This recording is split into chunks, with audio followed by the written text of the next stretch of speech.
Hello everyone. So in this video, we're going to discuss the question paper of 2023 of Operations Research. So the very first question is, write a note on the following. The first part is different types of loads available to non-critical activities in network analysis. And the second part is resource allocation and resource leveling in PERT and CPM. The second part we had already covered in the early video, the previous video of this series. So we're gonna do the first one only here. So the network analysis like PERT or CPM activities are classified as critical and non-critical based on the float. मतलब कि how much they can be delayed without affecting the overall project duration. So non-critical activities के लिए काफ़ी type के floats available रहते हैं which indicate their scheduling flexibility. So types of floats for non-critical basically 4 होते हैं: total float, free float, and then independent float and interfering float. So let's see them one by one. Total float का मतलब होता है maximum time an activity can be delayed without delaying the entire project. मतलब वो maximum time जिसके जब तक हम एक एक्टिविटी को डिले कर सकते हैं without delaying the entire project. इसका फॉर्मूला होता है latest time finish time minus earliest start time minus duration. Significance क्या होता है कि डिटरमाइन करता है determines how much flexibility in activity has in general. Free float का मतलब होता है the amount of time an activity can be delayed without affecting the early start of its immediate successor activities. इसका formula होता है early start of next activity minus earliest finish of current. Significance क्या है कि represent delay allowance without affecting other dependent task. Independent float का मतलब होता है the amount of time an activity can be delayed without affecting the early start of the successor and assuming its preceding activity ends as late as possible. तो इसका formula होता है early start of the successor minus late predecessor minus duration, और अगर negative है तो we can consider it zero. Significance क्या होता है कि मोस्ट कंजर्वेटिव फ्लोट होता है assumes worst case start and finish times. Interfering float का डेफिनेशन क्या है कि the portion of total float that if used delays the early start of the successor activity. So इसका फॉर्मूला होता है total float minus free float. ये indicate करता है interruption risk to the successor activity schedule. सो ये थे आपके types of float present in non critical activities. 4 थे: total float, free float, independent float and interfering float. Moving to the next question, that is, explain the role of quantitative models in decision making, and we have to differentiate between deterministic model and stochastic model. So role of quantitative model in decision making. Quantitative models होते क्या है कि mathematical representation है real world की problems का that help the managers and decision makers to analyze the situation, evaluate alternatives and make informed decision using data and logic.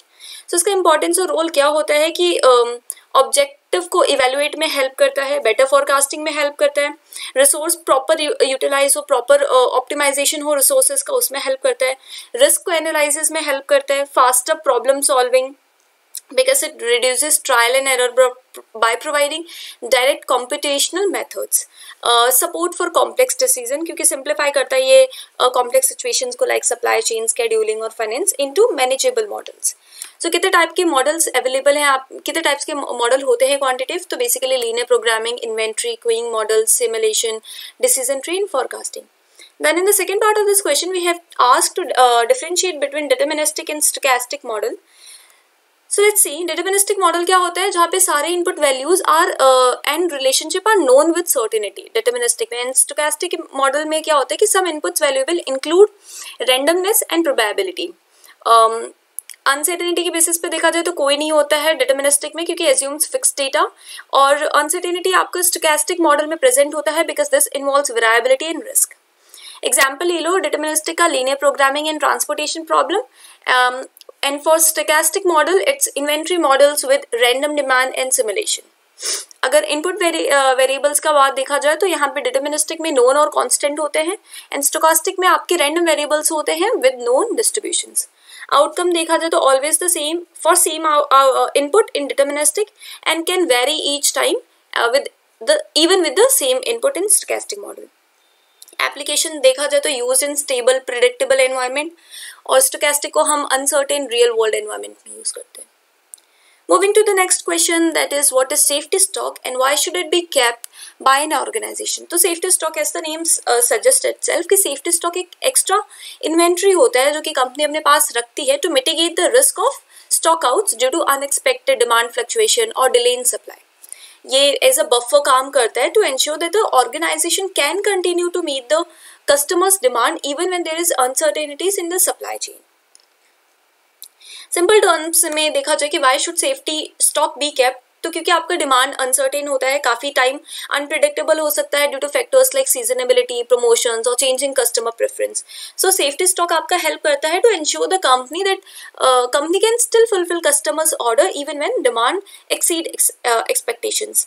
Lead time variability, suppliers may face delay whether due to transportation या फिर production delay या फिर कोई भी external factors की वजह से. तो जो सेफ्टी स्टॉक है वो कवर करेगा आपका जो गैप है during longer than expected lead time, ensuring products are available to meet demands. Protection against supply chain disruptions, जैसे कि नेचुरल डिजास्टर, स्ट्राइक्स या कोई भी जियोपॉलिटिकल फैक्टर्स की वजह से अगर सप्लाई चेन डिस्टर्ब हो रहा है तो सेफ्टी स्टॉक इंश्योर करते हैं. And acts as an insurance policy allowing operation to continue smoothly until the supply chain resumes normalcy. Then customer service. Maintaining safety stock helps the organization maintain a high level of customer satisfaction. Operational flexibility भी provide करता है क्योंकि safety stock की वजह से companies के बाद मोर flexibility होता है to adjust the production schedules. Buffer against forecasting errors, जितने भी forecasting demand is never perfect, and safety stock amount for dispensaries between the predicted demand and the actual demand. So these were the reasons कि why the company should safety stock, why the company should keep safety stocks. So these were the points: uncertainty in demand, lead time variability, protection against supply chain disruptions, customer service, operational flexibility, and buffer against forecasting error. अब हम determine कैसे करते हैं कि safety stock कितना होना चाहिए, कितना रखना चाहिए. तो बेसिक फॉर्मूला तो इसका होता है maximum demand into minimum lead time minus expected demand. And statistical method को यूज करके हम कैलकुलेट करते हैं standard deviation of demand and lead time. Then using this data to estimate the optimal safety stock level and service level based approach भी use किया जा सकता है. Then the fourth question, which contain two part, explain the degeneracy in context of solving LPP using simplex method, and how does the problem of degeneracy arise in transportation problem and how we can deal with this problem. These both these questions were asked in 2024 also, so we had covered this part in the previous video, so do check the video. Thank you, all the very best. Bye bye.